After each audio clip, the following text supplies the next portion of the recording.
देखिए, घटना तो बहुत ही दर्दनाक हुआ है। इतना लोग सोच नहीं पाए थे कि ये सब हो जाएगा और ये सब हो रहा है।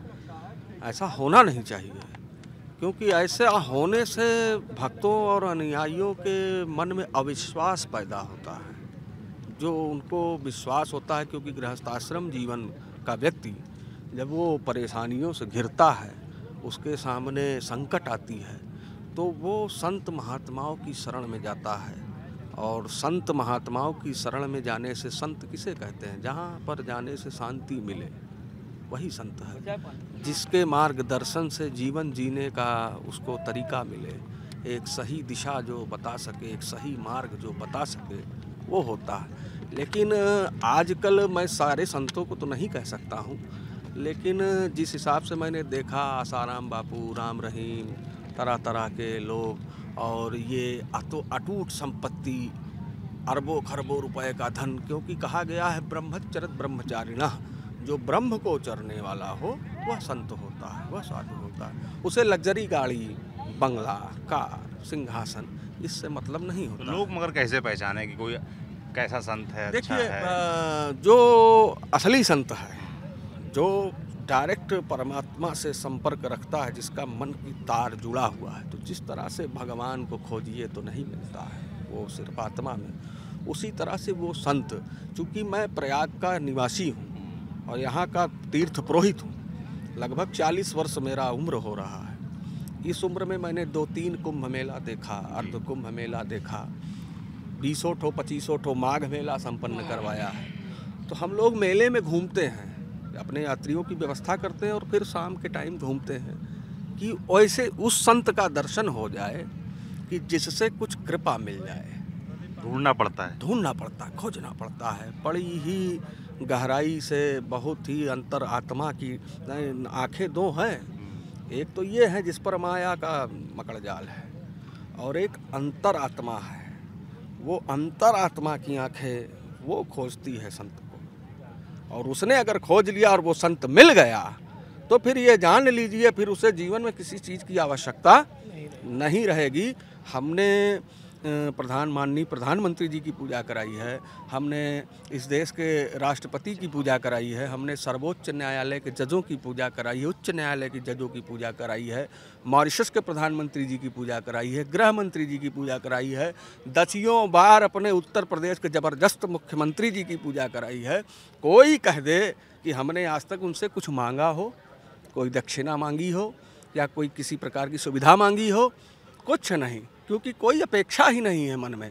मांगना तो बस एक चीज़ है, वो त्रिवेणी से मांगूंगा, गंगा यमुना सरस्वती से, कि हम तो सबकी अस्थियां विसर्जन कराते हैं, मोक्ष की कामना करते हैं, कहते हैं यावत अस्ति मनुष्यानाम गंगा त्वयि मज्जति तावत वर्ष सहस्राणी स्वर्ग लोके महीयते, हजारों वर्ष तक स्वर्ग की प्राप्ति हो।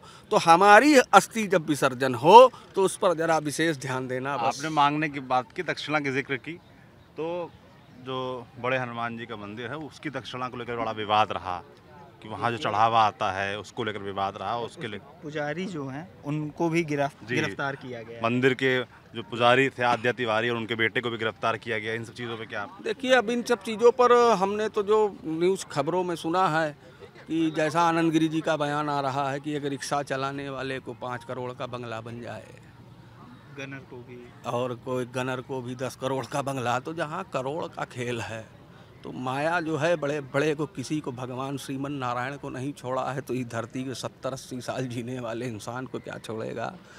इस पर तो मैं उत्तर प्रदेश सरकार से निवेदन करूंगा कि एक कोई कानून बनाए, जो बड़े मंदिर हों वो सरकार के अंडर में हो, और जो भी साधु बनना चाहे तो साधु बनने से पहले, साधु उसको कहते हैं जो स्त्रियों से दूर रहे। आज सब संत ऐसे नहीं हैं, लेकिन कुछ संतों ने सारे संतों को बदनाम कर रखा है। तो जिसको भी संत बनना हो और जिसको भी गुरु दीक्षा लेनी हो, तो सबसे पहले डॉक्टर से उसको पूरी तरह से नपुंसक बना करके तब उसे साधु बनाया जाए, जो है, ताकि वासना और कामदेव उसके खोपड़ी पे न चढ़ने पाए और वो ऐसा घिनौना काम करके किसी भी साधु को बदनाम न कर सके। तो संत बनना है तो पहले अपने लिंग को कटवा देना, तब संत बनना, वरना संत मत बनना। ये कलयुग है।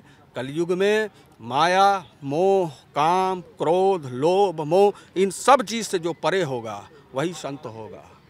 हम लोगों ने इसी क्षेत्र में, हमारे पूर्वज थे, हमारे दादा परदादा थे, वो बताते थे।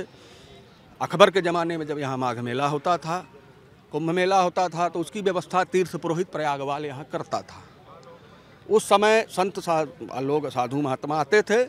मेले के बिल्कुल लास्ट में नागबासुकी के उधर उनका जो है वो कोई उनको टेंट, स्विच, कॉटेज और तमाम ये मैटिंग और सोफ़ा, दुनिया भर की लग्जरी सुविधाओं की ज़रूरत नहीं पड़ती थी।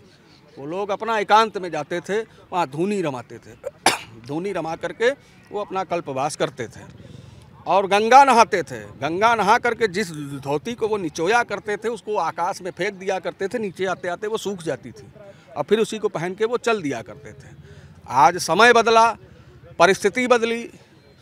समय परिस्थिति बदलने के कारण लोगों की सुविधाएं बढ़ती चली गई। अब माघ मेले में टाइल्स लगता है, मार्बल लगता है, कहते हैं कल्पवास। अरे भैया, काया को जो कल्प कर दे वो कल्पवास है, और कष्ट सह के जो वास करे उसे कल्पवास है। तो यहाँ तो पुआल बिछा के ज़मीन में सोना चाहिए, तो यहाँ सोफ़ा की ज़रूरत क्या है? यहाँ डल्लप की ज़रूरत क्या है? यहाँ पलंग की ज़रूरत क्या है? खाली सरकारी राजस्व की बर्बादी की ज़रूरत है और कुछ नहीं है। माघ मेला ये धार्मिक मेला है, धर्म क्षेत्र है। यहाँ पर तपस्या करने की जगह है। यहाँ तप करते हैं, आध्यात्म की शक्ति प्राप्त करते हैं, ना कि सुविधाओं का भोग करते हैं। अब ये धीरे धीरे पिकनिक स्पॉट बनता जा रहा है, मौज मस्ती का अड्डा। यहाँ फ्री की सुविधाएं ही हैं, फ्री का ज़मीन, फ्री का टेंट, फ्री का वो सरकार दे रही है। आओ लो, लेकर के यहाँ बाटी दाल बनाओ, भरता बनाओ, रिश्तेदारों को बुलाओ, डिस्को डांस करो। यही सब हो रहा है, देख रहा हूँ आँख से। तो कहा है शास्त्रों ने कि अन्न तीर्थे कृतम पापम प्रयाग तीर्थे विनश्यति, और प्रयाग तीर्थे कृतम पापम वज्रलेखो भविष्यति।